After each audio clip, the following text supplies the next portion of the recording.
and welcome to the Everyday Board Game Podcast with your hosts, Daniel. And Daniel. Good morning, Dan. No, I'm not even going to do it. No, I won't do it. But good evening, sir. We started a little late, you know. Yeah, it is what it is. Yeah. So we're going to at least trudge to at least one episode. We'll see if we normally like to do back-to-back. I'm pulling back the curtain. We're going to tell people how we do it. This is how we get so much good content to you guys every week, is that we film at least 2 episodes a week normally. There is a slight chance that we might only be able to do one today, and that's partially for both of us. First, my less exciting news is that I had to work way late today, and we're getting started at 7:42, which is an hour. We're already halfway through. Well, we're probably already done with this episode and about a quarter of the way through with the second one. Yeah, we would be doing the we would be doing our top 8 debate by now, but that's okay. That's all right. It happens. But I do want to give a quick shout out. Motley Hobbies and Hello Meeple followed us not within the last while. I think Motley Hobbies I announced last week, but thank you all for following us. Thank you. On Twitch. Yeah. And then, but more excitingly, Daniel, do you want to tell them your news or you want to keep it a secret? No, I could tell them. I got my second shot for the vaccination, so that's another reason why we're just kind of hesitant, because I'm starting to feel the effects right now. Like my arm is really sore and I'm starting to feel feverish. So yeah. So if those of you who are watching this on video, I know that this is your time to be show and tell, Daniel. If you see him go. Yeah, it's just because I moved my arm the wrong way. Yeah, it's like too many epic high fives. That's what it boils down to. Yeah, pretty much. Man. So this week, I'm kind of disappointed that we didn't get more people with comments on this one.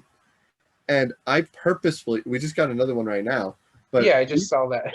I just loaded it and it's like, hey, there's a new one. Oh, okay. Yep. But I think this one is a really, really interesting discussion topic. And I purposefully left it vague because... Yeah, no, it's great to be vague.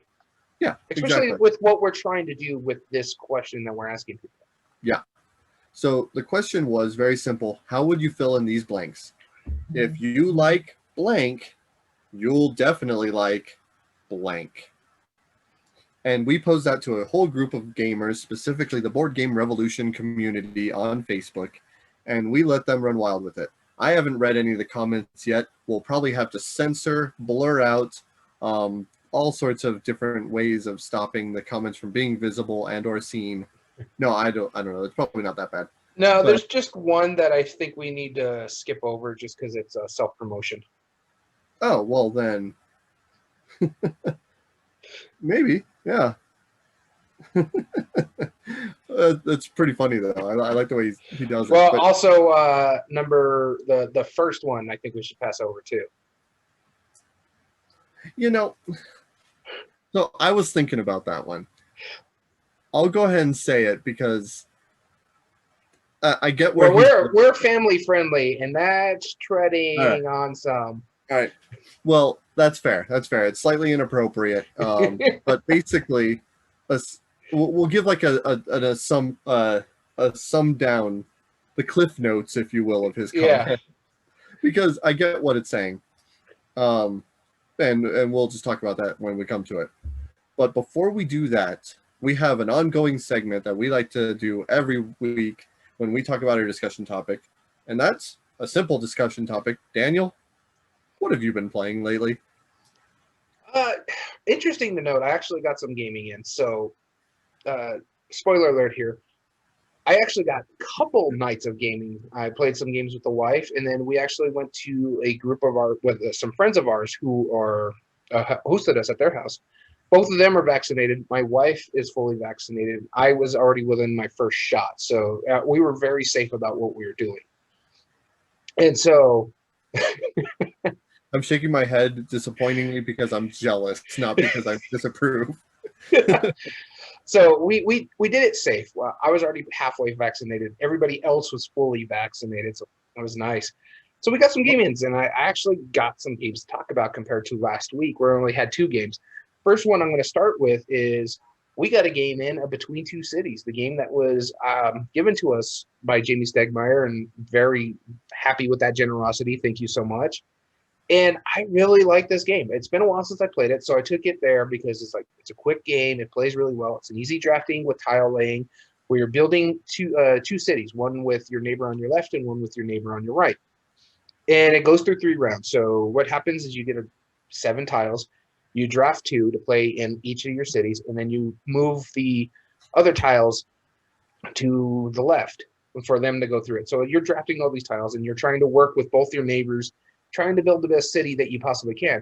And you want to keep both your cities kind of equal in points, because your lowest scoring city is actually what's going to give you a chance to win. And if there's a tiebreaker, say your lowest scoring city is still the highest city with your neighbor, you're going to end up tied with your neighbor. Then your next city is the tiebreaker, and whatever's highest out of that will be the tiebreaker. If you're somehow still tied, it's just weird and okay, whatever. But we had a good time with it. And so, yeah, I really like that, because it's interesting when you're drafting these tiles. It plays quick, so it's 7 tiles in the first round. Then you have duplex tiles, which are double tiles, so you only play 2 of the 3 that you get in your hand. And then in the third round, you get 7 more, and you move to the right rather than the left this time. And you're trying to fit those in. You're working with your neighbors, trying to, okay, we're concentrating on parks over here. Maybe we should start putting other stuff in there, but I really need shopping centers to go over here. This way I get my points really equal. I had a really good time with this game, and they really enjoyed it too. So that was Between Two Cities. Very cool. Yeah, I really need to try that game sometime. No, I'm just kidding. I need to play it again, honestly. I had quite a blast playing it. I recently went up to Albuquerque. I'm gonna give a shout out to a little store up there. Well, we went to the Breaking Bad store at one point, which was amazing.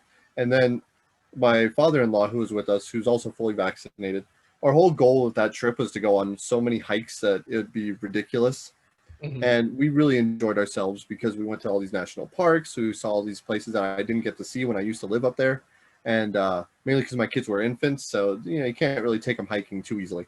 Then you end up carrying 2 wiggly kids that are just cranky. Yeah. And so we went and did that. And the one store that we went to was the Breaking Bad store, which was a phenomenal little place. It's in Old Town Albuquerque, which is kind of near downtown. Have a lot of like old plazas. It's very touristy, but that's the point, right? Oh, yeah. And we went on a weekday, so it was super dead, which was awesome. And like an hour before it was closing anyway. And we found a shop called Puzzled.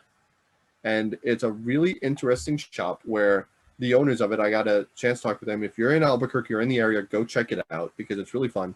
The owner of the shop, his, I believe, father or some of his family members create these wooden games or puzzles and different things, and they laser cut them all, they design them all, and they create these like handcrafted wooden puzzles.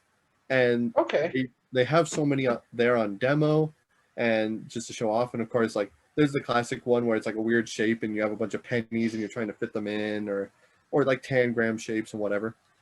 And we ended up getting 2 games from them. One was like math roulette, where essentially you had little wooden marbles and you spin a top that's in the shape of a square. So it's kind of like a dreidel in a way, but it knocks these marbles around into different spots that are worth points. And so completely no skill, but very satisfying. But the one I wanted to talk about was a game called Penny Drop, which is a very simple concept of a game. On the top of this box, it's a custom box. It's basically a piggy bank, a coin bank.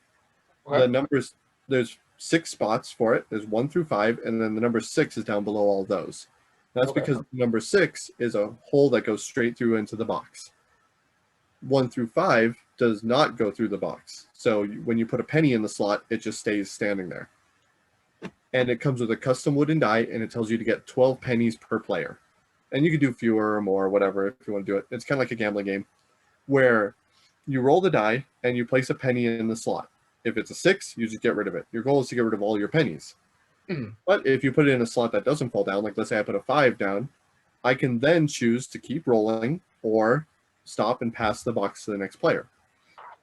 Why that matters is that if you ever roll the die on your turn and it comes up a number that has a penny in it, you take all of the visible pennies. So up to 5 pennies on your turn. But you can get rid of your pennies on the 6 without penalty. It's a very, very simple press your luck idea, but I was happy with it.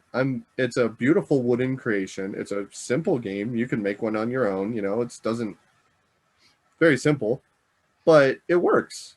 It does exactly what it needs to do and nothing more. And so I liked it a lot. It's called Penny Drop. Oh, sounds interesting. Yeah, I'll bring it by sometime. Yeah, no, I'll have to check it out. But you said I could create it on my own. No, I can't. Well, it wouldn't be anywhere near as pretty as that. It's worth buying the box, and they had some gorgeous like Chinese style like puzzle box that they handcrafted. Oh my goodness! If it wasn't like as expensive as it was, and Oh, even it's handcrafted, so I'm not surprised. right, even with it being as expensive as it was, I still very much considered it. But I couldn't pull the trigger on it. We were already buying, that math roulette and the penny box and all that stuff. So it was worth it. But go check it out, Puzzled in Albuquerque. I'll check it out when I get up there one of these days. I was supposed to be up there in September, but that got pushed back to January because we're going to go up there for the Broadway shows. Oh, that's right. Hamilton was going to be up there. It's now in January when we're supposed to see Hamilton. Well, then when you're going to go see that, I'm going to give you another shout out then. Go to Slice and Dice. We already know Empire Board Game Cafe is amazing. Slice and Dice is a pizza shop and board game section. They're great owners, wonderful people that work there, good selection of games, wide variety. I made my friends spend way too much there. It was brilliant. Yeah, Slice and Dice, Empire Cafe, Puzzled. 3 best places in Albuquerque. Oh, I'll have to go check those out when we get up there. It's going to be a bit, but yeah. So the next game on my list that I played was one that you've played, but it's been a while, and one that actually is probably going to show up on my list in a little bit, but we did get to play it, and I needed to play it to see if it would make my list, and that is Hardback. I am so glad I got it back to the table. I do really enjoy this game.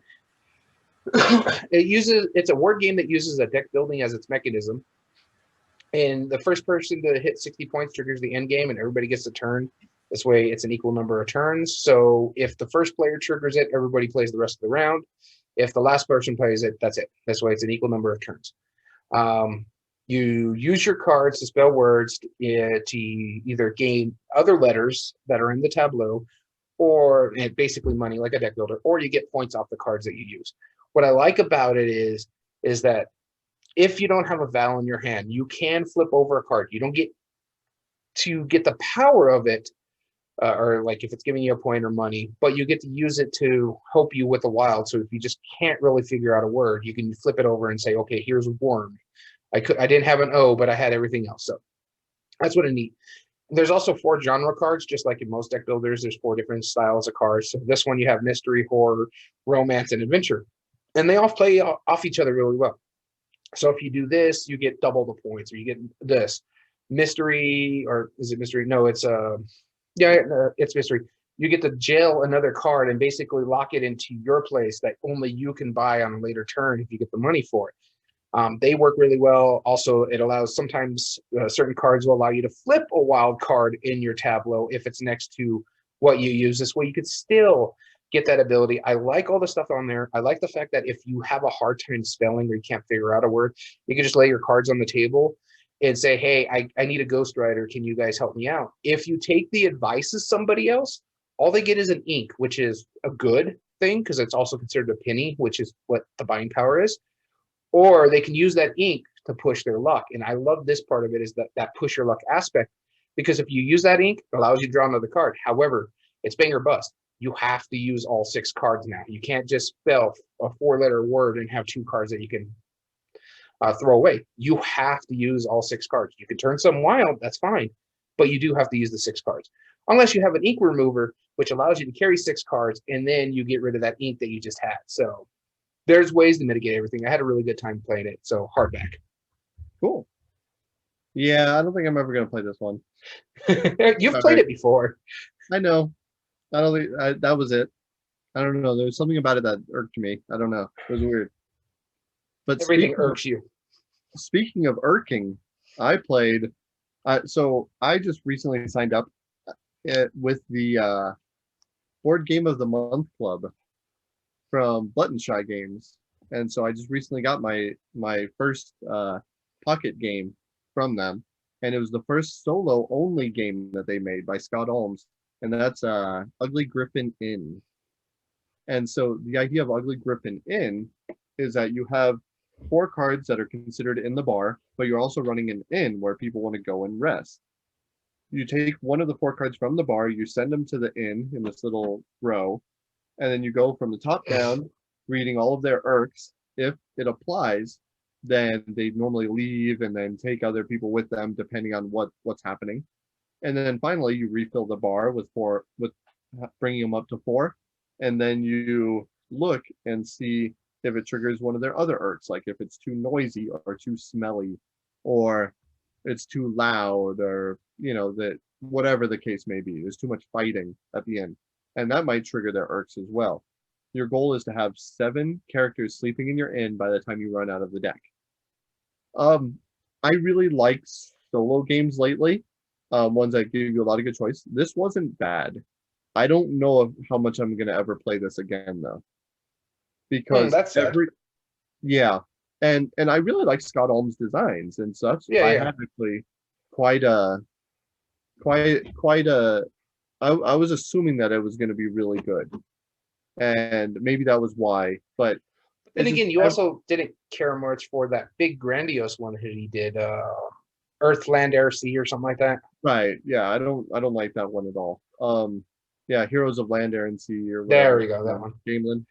Yeah, Yeah, I didn't like that one. I like all the tiny epics, just about. I mean, there's a few that I don't like nearly as much as others, but some I adore. And yeah. then like some of his new stuff, like I have Peter Pan. I feel it's like Neverland or Neverland Rescue. That's a brilliant game, 2-player game.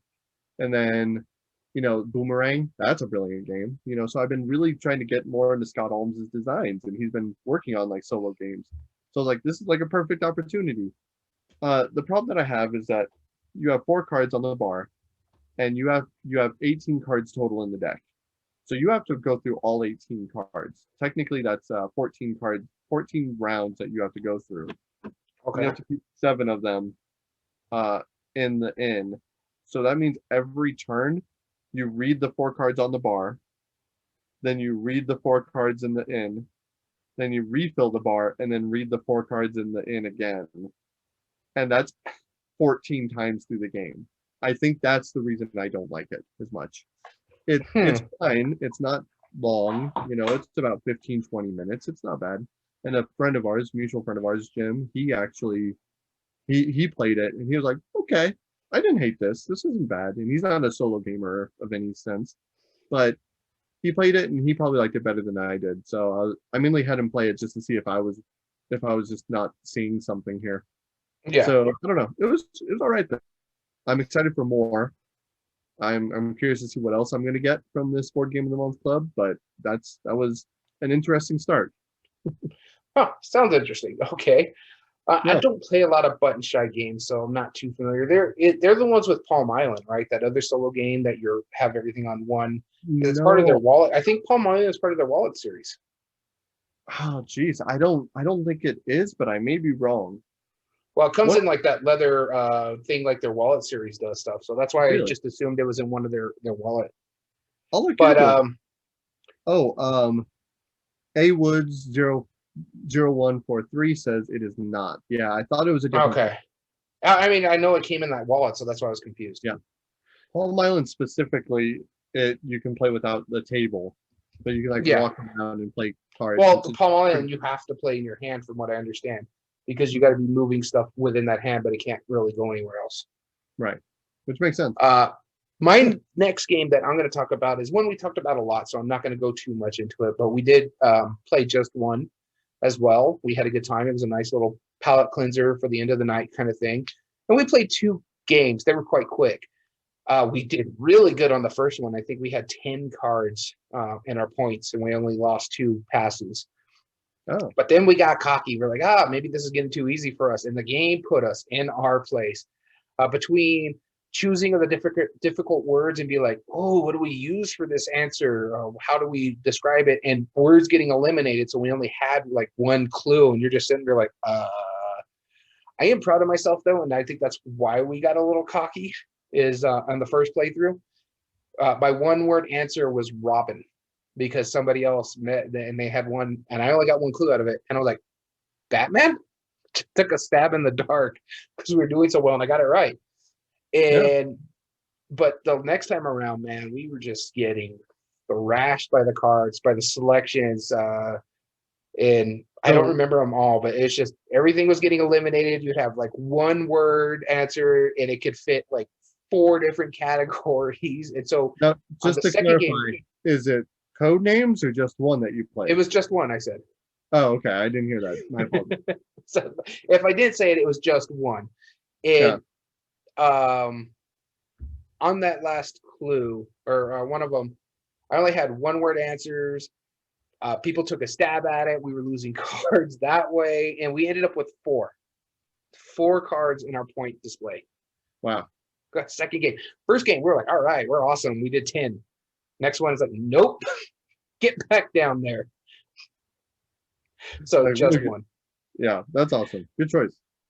The second to last game I'm going to talk about today is I'm a fan of the Tales and Games series that was being co-published by Purple Brain and Yellow Games. And they come in like they're like kid stories or classic tales, folklore, and they come in like book boxes. You know, they look like books. Really beautiful. Like Tortoise and production. Hare and stuff like that, right?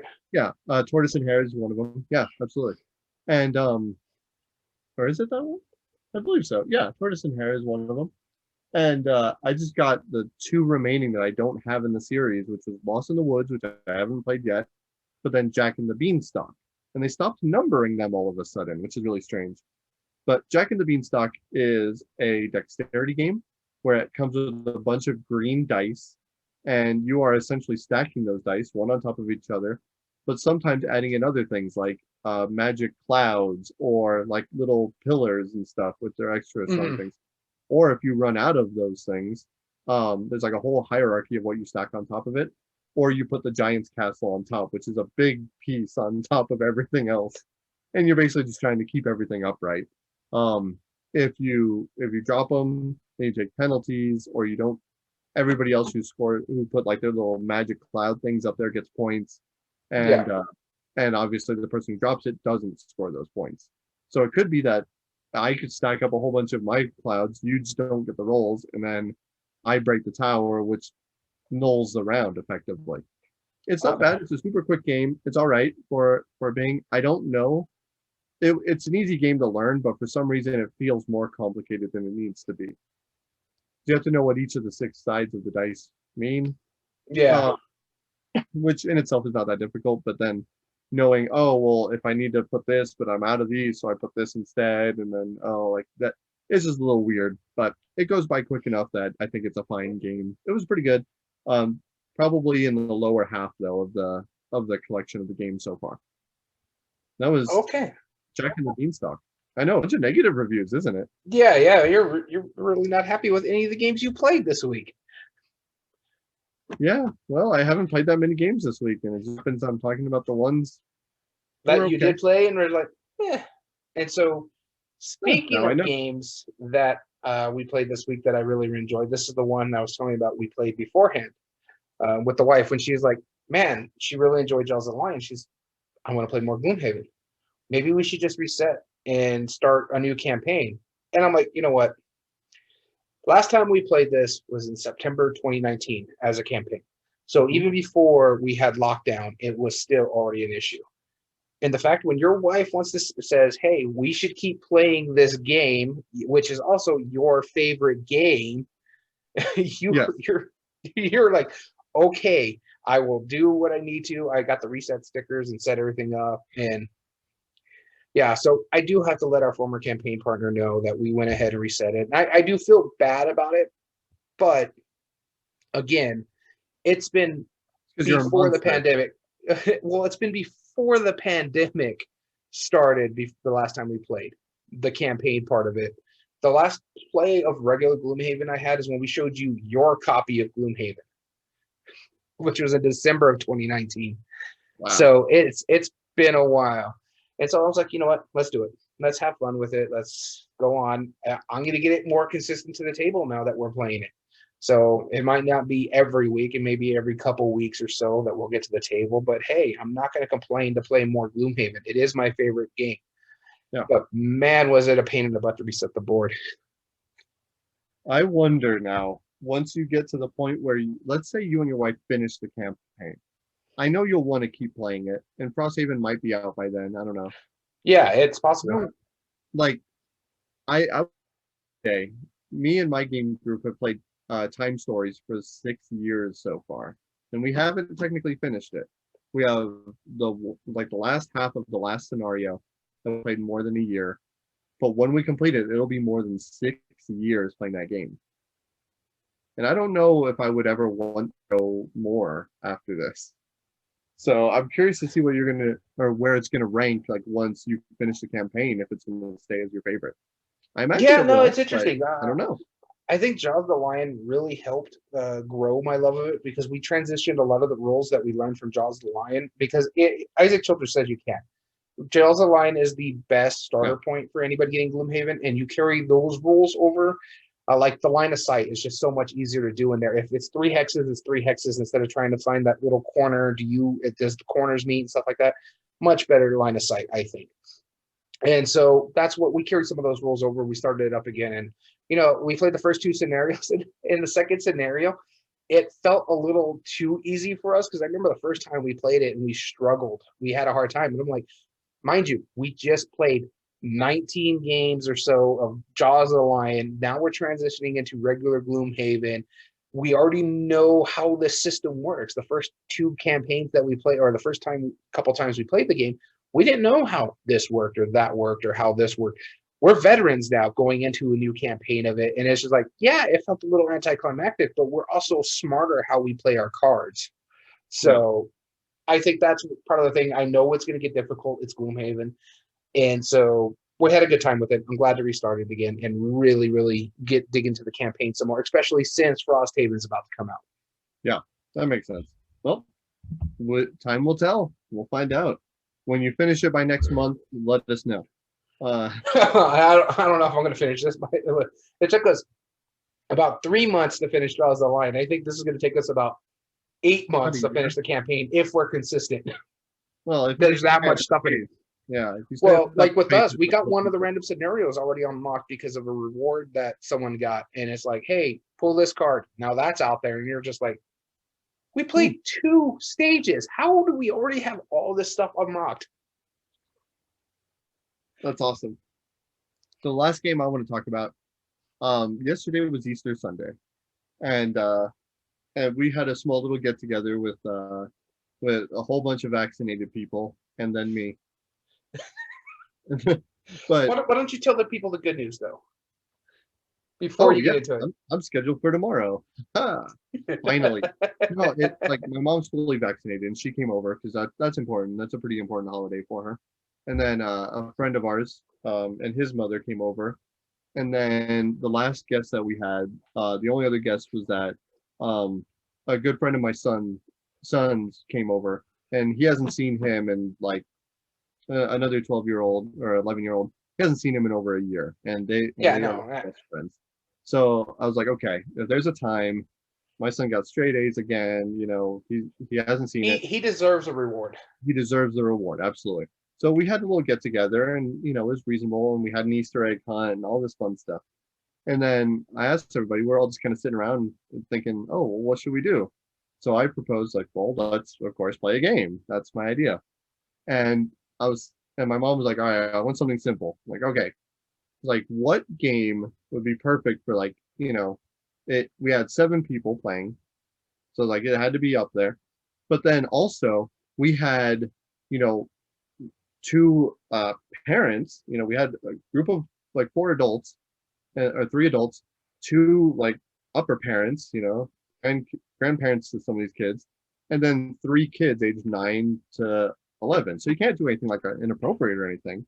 Yeah. So I picked the best game, Cash and Guns, and I almost feel like a bad person because I'm sure this 11-year-old. I was going to say he's going to go home and tell his parents that you let him point guns at people. Yeah, we all communally pointed guns and divvied up cash and shot each other. Like at one point, like Pit, yeah, it was that would be a really good one. But yeah, no, I picked cash and guns because my son is in that like whole like video games. He wants like they run around with play guns all the time, going pow pow pow pow pow. Yeah, I think it's normal. Apparently, I guess that's how parents work now. I don't think I'm an abnormal parent, but home you're guns. just abnormal in general. I'm just abnormal. It's not just because I'm an abnormal parent, right? Yeah, Abby normal. yeah. So I thought, what a better way to celebrate Easter than pointing foam guns at each other. And oh man, did it go over so well. Uh, although I felt bad, I made the only kill shot in the entire game, and I Please tell me eliminated it was my. on your wife. Nope, it was on my friend's mom, who had never played this game before. And in my defense, she started it, and now she knows what. And like at the end, we're like, well, this is a bit awkward, but this was fun. And then when I was counting everybody's score, I'm like, all right, what's your score? What's your score? What's your score? We'll skip you, sorry. you know, because you're dead, so you don't count. It was demented. And moving on. Yeah, and let's go to the next person. Yeah, it was so fun, and my kids enjoyed it. This other kid, he had a blast doing it. He was interesting. He played the chaos variable where he shuffled up his bullet cards and just put one down random. He had no idea if you were gonna get shot or not. Yeah. If I pull this card, your guess is as good as mine. Yeah, I don't know if you're gonna die or not. We'll find out. Are you willing to take that chance? This little 11-year-old who's like twice as tall as my son, he's like, I don't know what's gonna happen. We'll find out. I have to point at someone. Oh man. All right. So you It ready was to get amazing. into this? Yeah, let's get into this. And just remember, everybody, our question is, if you like blank, then you would love blank. Yes. So all of our viewers live, feel free to post your comments down below. But then we also asked the Facebook group. Before we get into our answers, let's talk about what they said. And I'll give the Cliff Notes version of this first one. They said very specifically, if you would play this game that causes potential self-harm, then you'll definitely like Russian railroads. And there's some alliteration in there. I'm sure you can figure it out, but go with it. Yeah. I think that's because he thinks Russian railroads is a painful game. I think Oh no, I get the iteration, but we're trying to be family friendly here. So right. Bringing up something like that would be a little. Sure, but now and now, like today, we're learning the letter R. Fine. Says the one who's passion guns with his kids. Yeah. Right. So Kirk added, or no, sorry, David added, if you like drinking games for dart players or you'll definitely like pub nights. Interesting. I'm not familiar with that one, so I'll take your word for it, David. Ooh. And Kirk said, if you like Betrayal at House on the Hill, you'll like Crimes in History, H.H. Holmes Murder Castle. I see this advertised. I just never tried it. Yeah, I want to try it. It does look pretty good. We're skipping the next one. Moving on to Mike. And not just to clarify for our audio listeners, it's not because it's offensive. It's just shameless self-promotion, which I'm kind of okay with. But basically, this person said, if you like these games, or if you like board games, you like my games. Yeah. And provide a link. I think that's funny, personally. Next up, Mike was saying this is a very dangerous post, and it could have been. It wasn't that bad though. Yeah, it could have been. I was hesitant, but it was great. And then Sam said, if you like to collect things, you'll definitely like board games. Oh yeah. Do you not see the expansion wall behind me? Or your board game wall behind you? Yep. Jim says, and not our mutual friend Jim that we talked about, a different one. Mm-hmm. King Domino, Karuba. If you like King Domino, you like Karuba. Ooh. I suppose I can see that. I can see that though. I really can because of the way you're laying those paths down too. Sure. Yeah, I can see that. I like Theodore's answer. Theodore says, if you like gambling, you'll definitely like Quacks of Quedlinburg. I don't disagree with that. I don't disagree with that at all. Katya says, if you like euchre, you'll definitely like the Crew. And see, I only recently found out about euchre, and that's because of our friends over at the tabletop bellhop.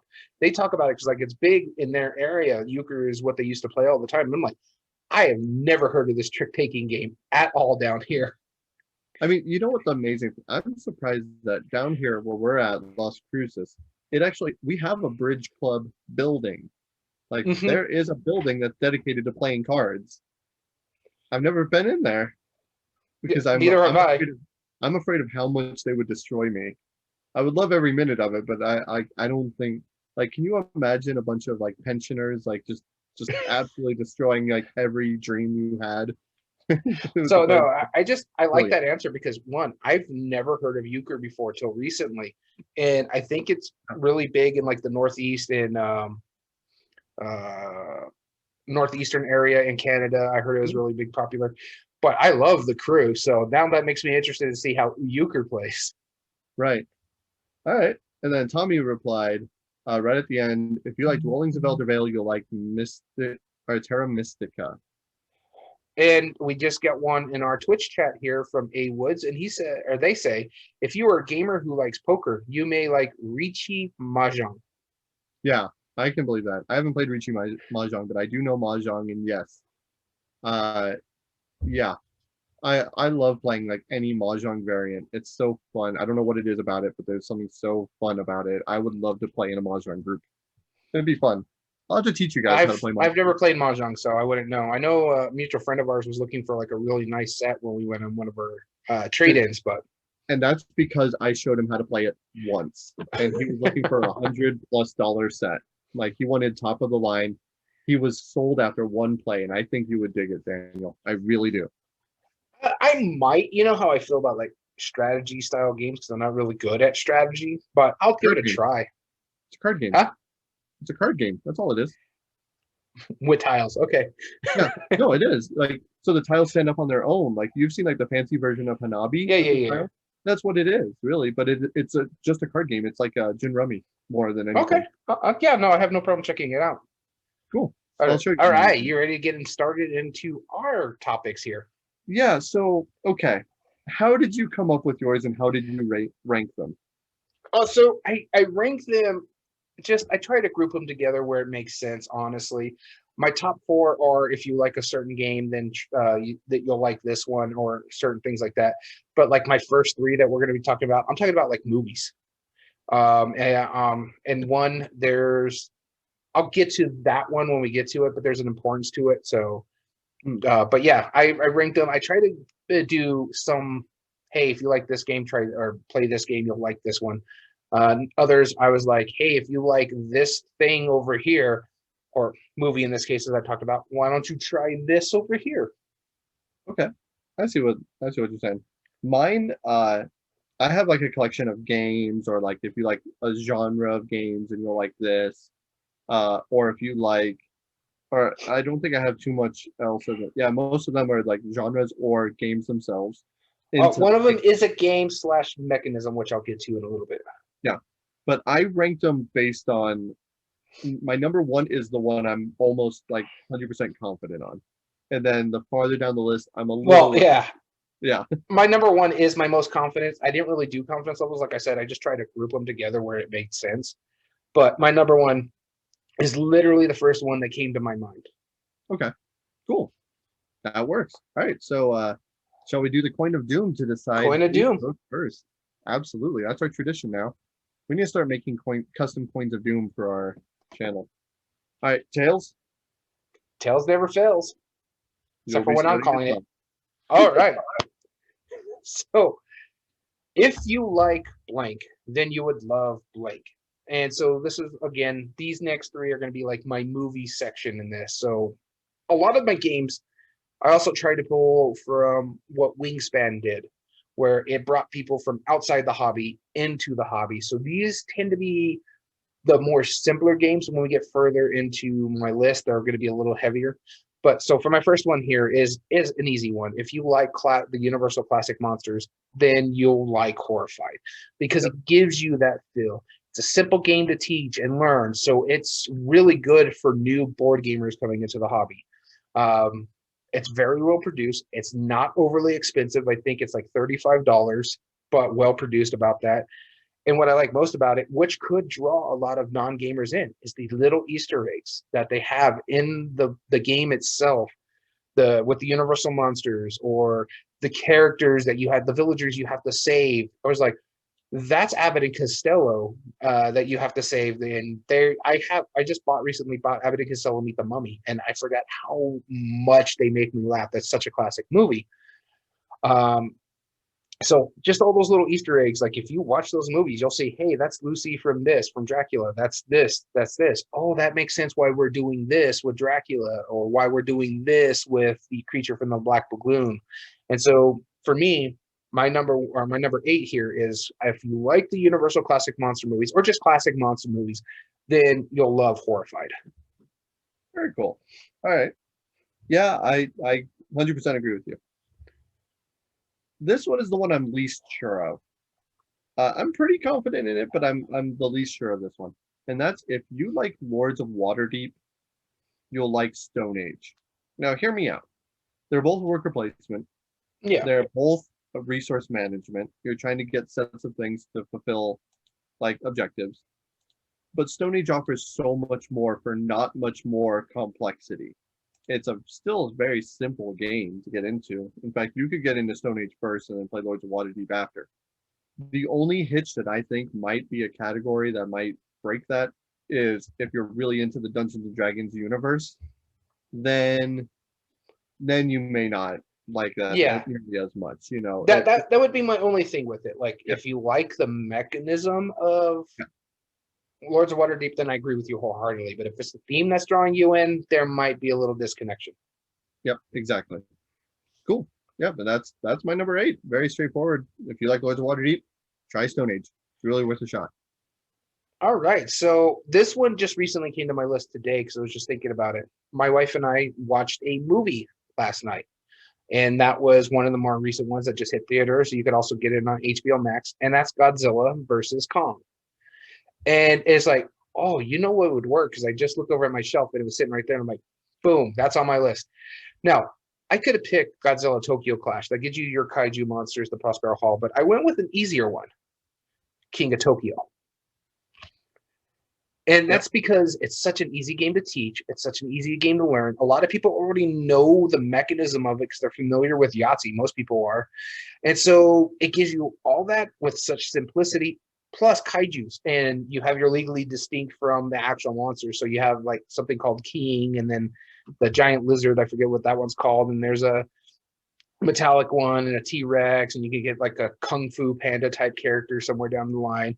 So I just thought, if you really, really enjoyed that movie, or just like kaiju movies in general, King Kong, Godzilla, any of the Godzilla films, then this would be great. And not only is it great, it's great with kids, with children, having fun with family, because there's so much going on. There's little zany characters, you're rolling the dice, you're trying to beat each other up, you're getting these interesting cards that can help you power up. If you have one of the expansions that have like the power abilities that your character can do, it's got those coming up.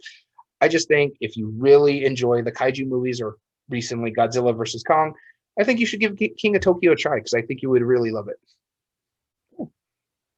Yep, don't disagree with that either. So my number 7, you're gonna give me a lot of guff for. I already know it. I know you're gonna give me guff. So we'll just prepare for it now.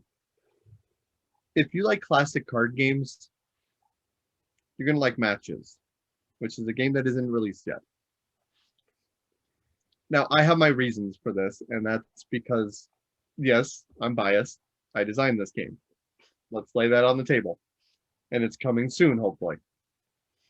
But this was my answer to classic card games, because I absolutely adore classic card games. Daniel, you've played it. Am I wrong? Yes. Oh, okay. Well, let's go to No. In all honesty, I give you guff for your self-promotion, but no, it's a good game. I really enjoyed it. Yeah, I played a mess of it while play testing it, as well as showing it to other people, so I'm kind of sick of it.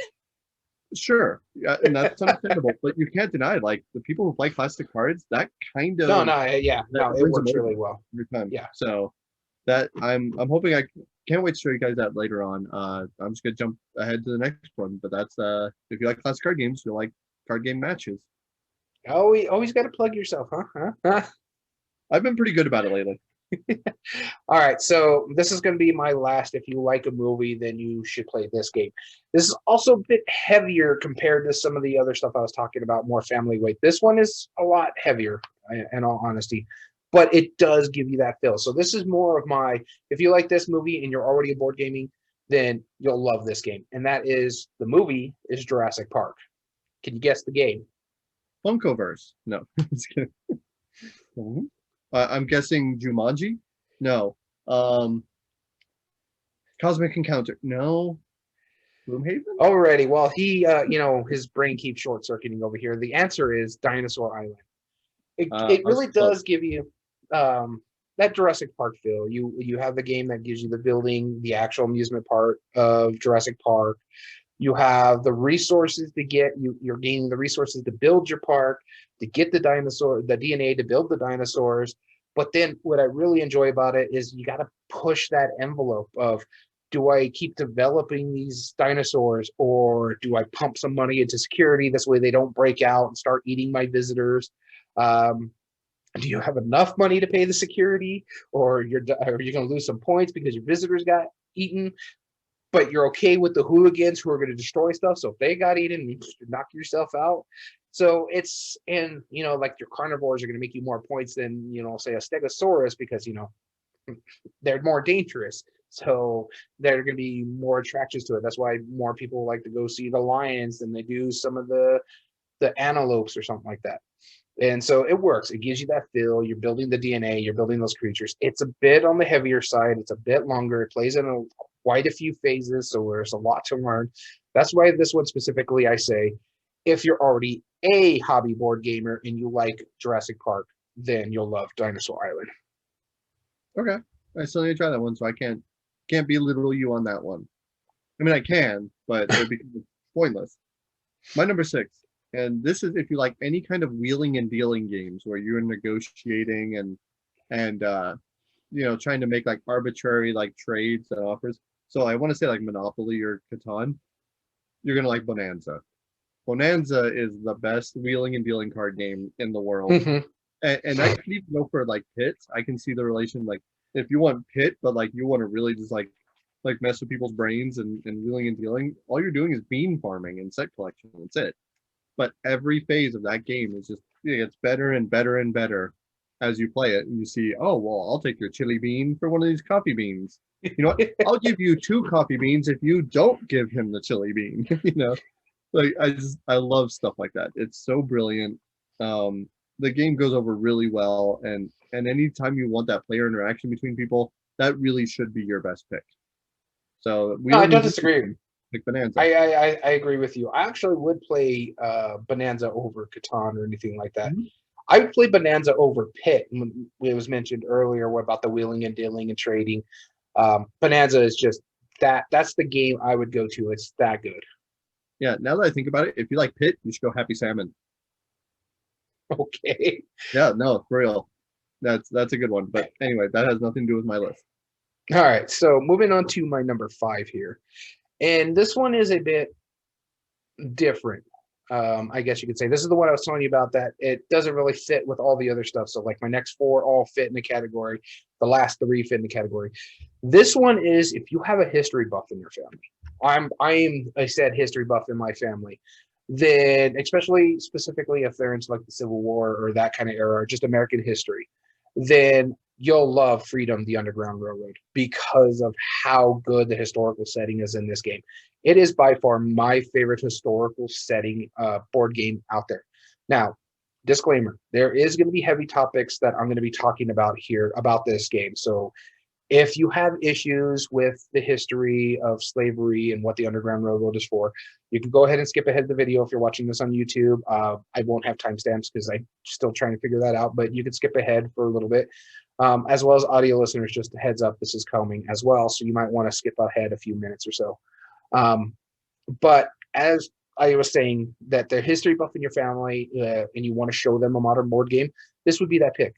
It's a co-op game about saving slaves from plantations and moving them to Canada before they're recaptured. They have slave catchers in this game. However, you're not only just trying to capture or rescue the slaves from being captured, you're trying to change the country's mind and try to abolish slavery. So you have a goal where you have to raise so much money to get through 3 different eras to change the mind of the country, as well as rescuing a certain amount of slaves to help you get the end game scenario. It's a difficult game. It plays a lot of, like, if you're familiar with Pandemic or Horrified, the action point system of it, there's a lot going on with that. There's a lot of historical context in this game, as well as like some of the good characters. There's historical bios on them. Some of the bad characters, there's some historical bios on them. The good events, the stuff comes out, it tells you why, or like has some art, or not art, but like classic pictures that you would see during this time frame, and who these characters are with those pictures. So it's a very well done historical setting, to the point, because it comes from Academy Games, you can buy something to teach this in classroom. It actually has a lesson plan for this board game to be taught in the classroom.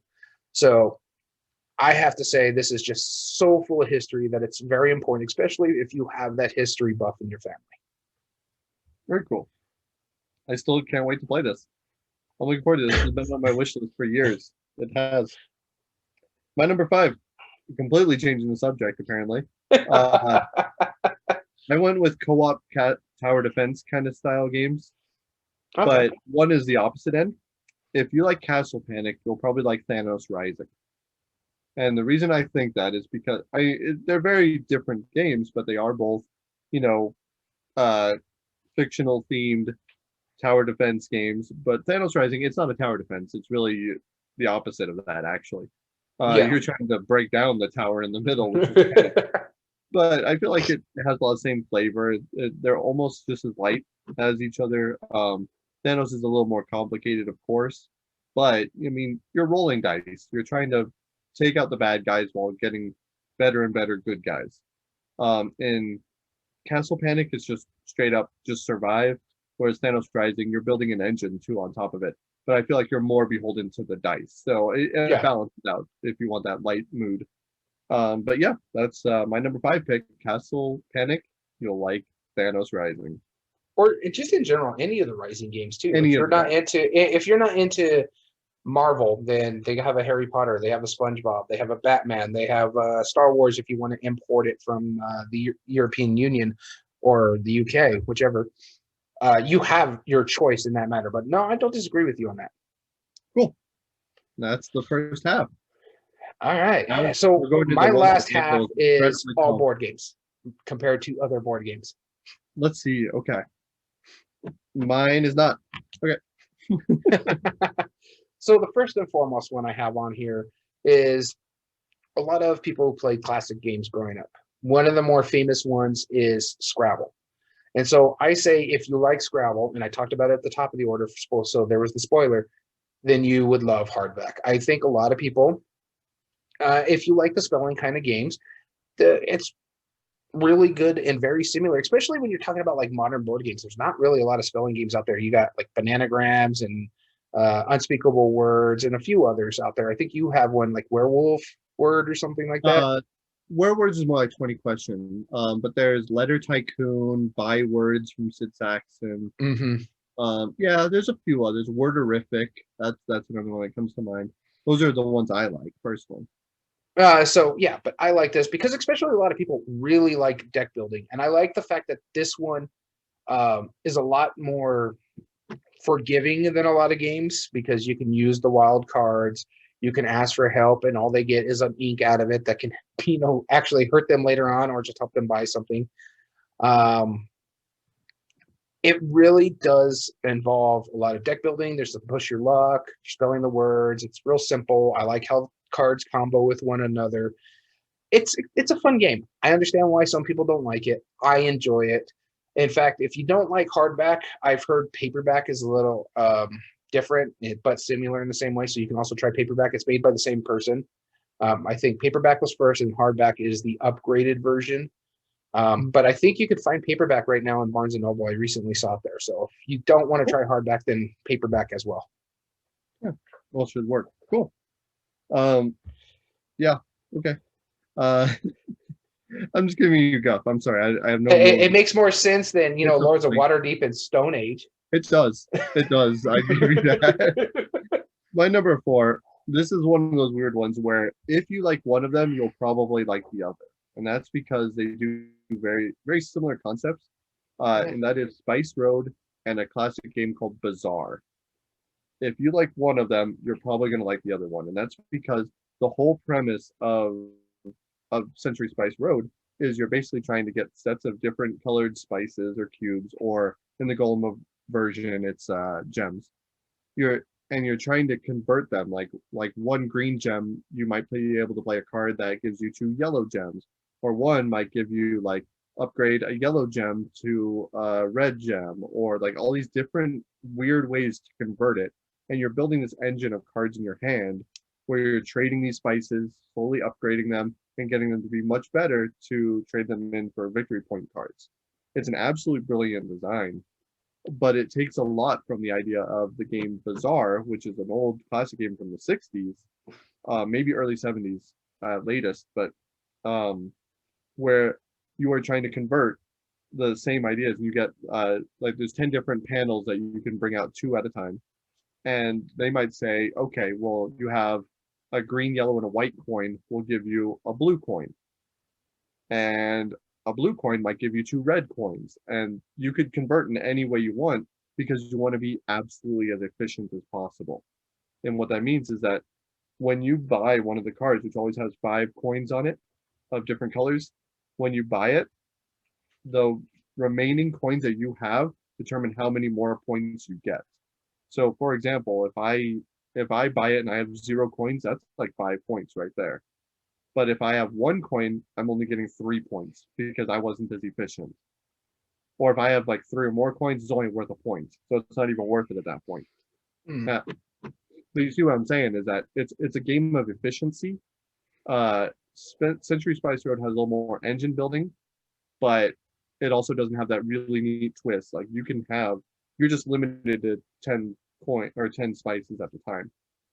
So if you're being inefficient, you're just gonna discard some stuff. That's it.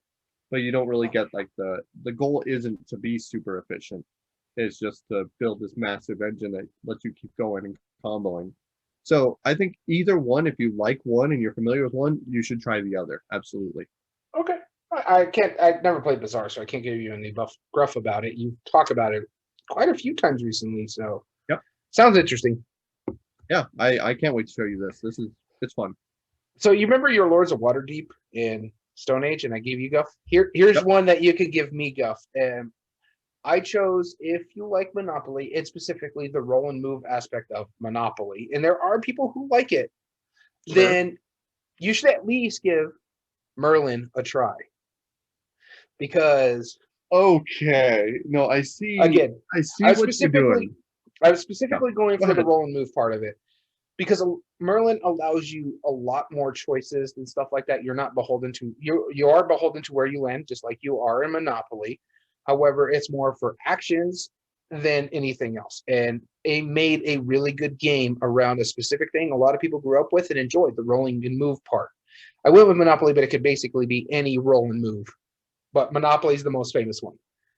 Um, you get to choose which die you use, how many spaces your character moves, so you can combo how your character moves, as well as being able to move Merlin in the opposite direction. Also means like, hey, you know what? I don't have to pass go. I can go backwards this time around. So I do enjoy that aspect of it.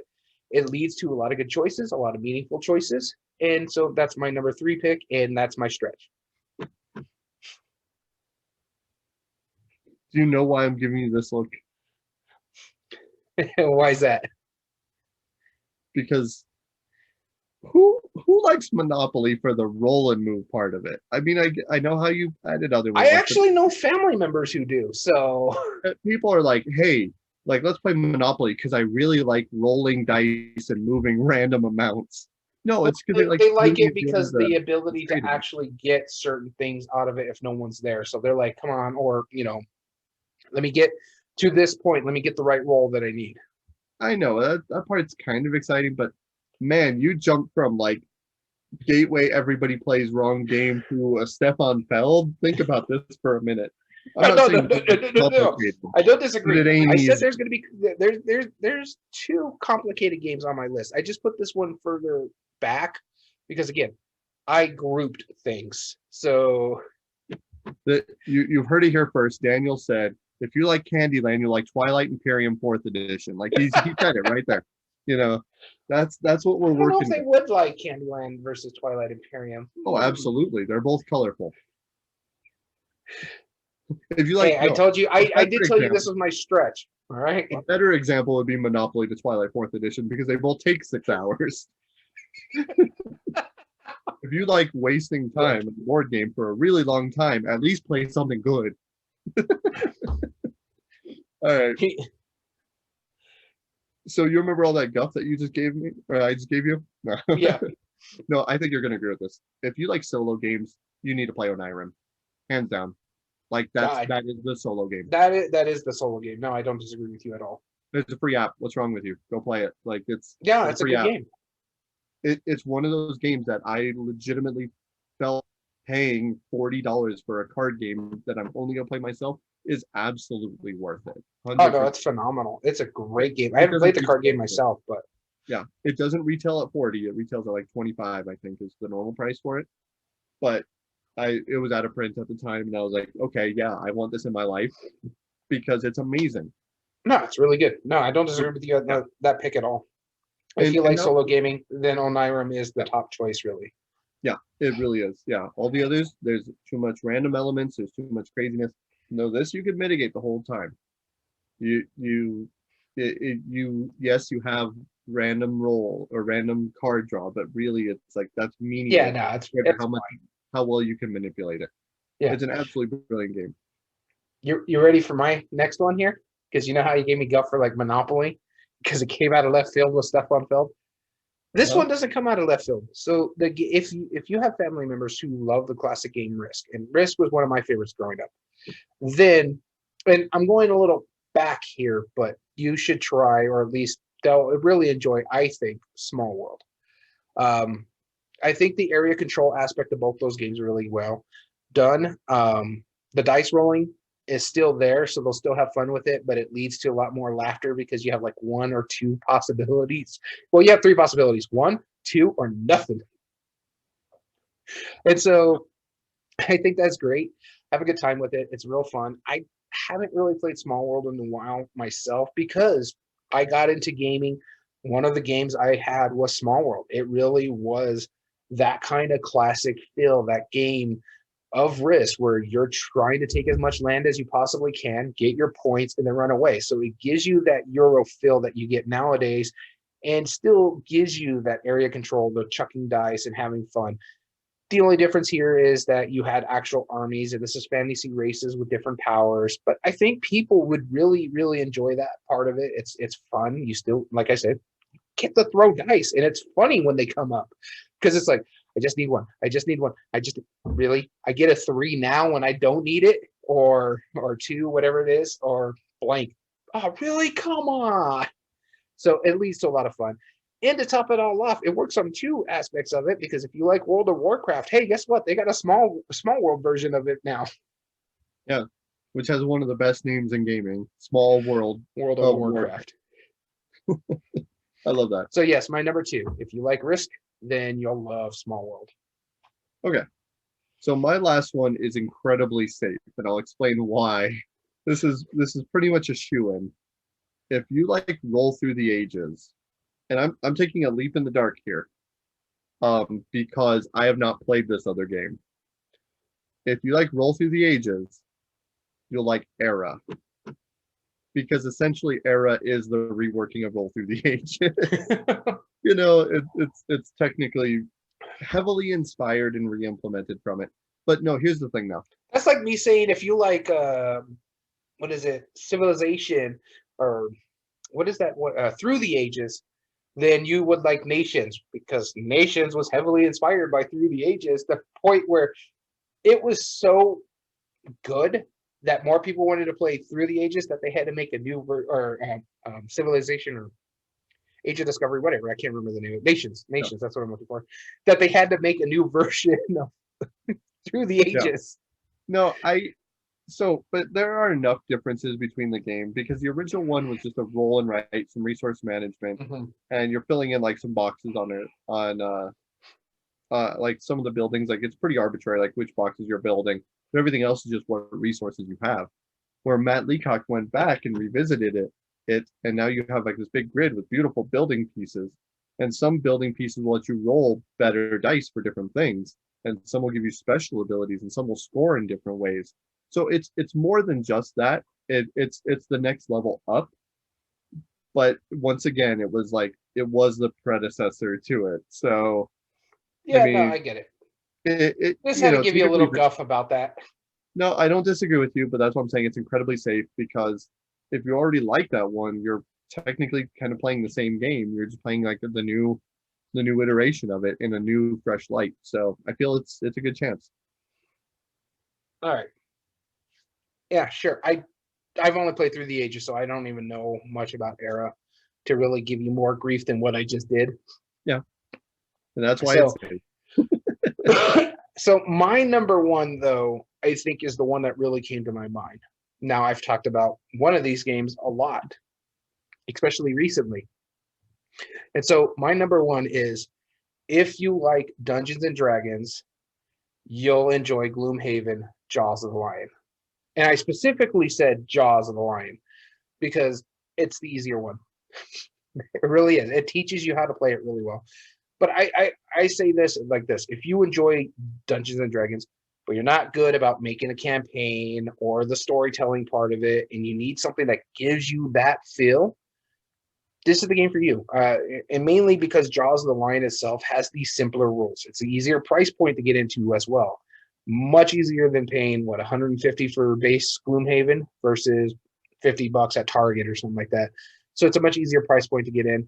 It's not as overbearing as Gloomhaven because, the book maps make it so much easier than having to draw out all the tiles, especially if you want to play a couple scenarios back to back. You just turn a page rather than, I need this tile, this tile, this tile now. Much easier to get into. Again, it has a beautiful way to teach such a big game like Gloomhaven within the first 5 scenarios of Jaws of the Lion. So not only are you getting a game that gives you that campaign, that storytelling feel, you're getting a game that teaches you how to play it easily. First scenario, all you got to worry about is learning how to play your character in the cards that you're using. Second scenario, okay, now hear how the bad guys start activating when they're doing their basic stuff and so forth. And it teaches you step by step how the game's going to play out as you're going through the campaign. And I think that's phenomenal. And the fact that you get to play with the characters and build them as you grow to give you more attachment like you would with Dungeons and Dragons as you're experiencing them, getting them up, getting better weapons, getting better stuff for them, getting better abilities. That's why I say, if you like Dungeons and Dragons, especially for the campaign and the storytelling part that you're not very good at, then you should pick up Gloomhaven, Jaws of the Lion and give that a shot. Cool. All right, and my last one.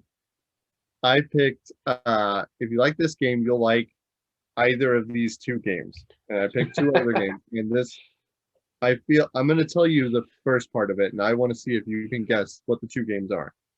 You'll probably be pretty close. If you like chess. 2 games. Okay, let's see. Onitama, maybe one of them? Onitama is definitely one of them. I'm going to go with War Chest. No. Okay, how about the Duke? And that was also a consideration, but no, I don't believe so. Okay. I mean, I think you'll both like those fine. But if you like... Is it Shobu? Shobu. Yes. One of those 2 games. If you like the abstract strategy of it, if you're okay with abstract strategy games and you also like chess and you wanted that head-to-head game, Shobu is your thing. Like, I adore this game. It's one of the best games I've ever played, hands down. It's up. Anytime I say the name Shobu and I think about it, I just get super excited. I love abstract strategy games, and this is a perfect example of it. Whereas Onitama, that's like more of the obvious answer, but I have gotten more chess players, which are notoriously hard to get into other games by showing them Onitama. And that was incredible. the people who have spent decades of their lives, focusing on chess, like instead of trying to refine chess and like have different starting moves and variations on chess, I show them Onitama and they're like, wow, this is the thing. This is interesting because there's only 5 options every game Yeah. and it changes.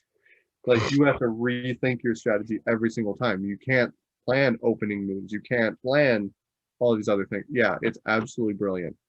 Onitama or Shobu if you like chess. I don't disagree Exactly. with those. Those are.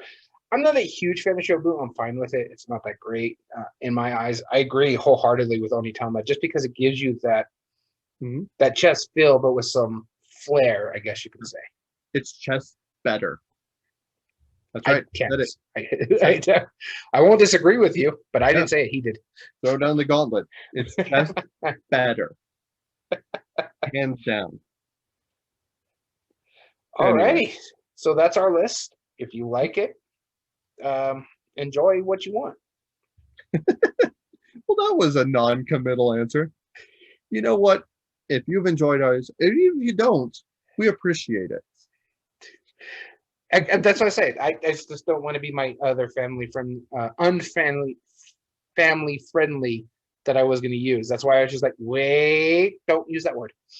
Yeah, no, honestly, yeah, no. We hope that these gave you some ideas. Like, I'm surprised there's no overlap between us. I really am. I thought there was going to definitely be on this list, but No, I kind of knew because we come from different angles, honestly, when it comes yeah, to a lot of this kind of stuff.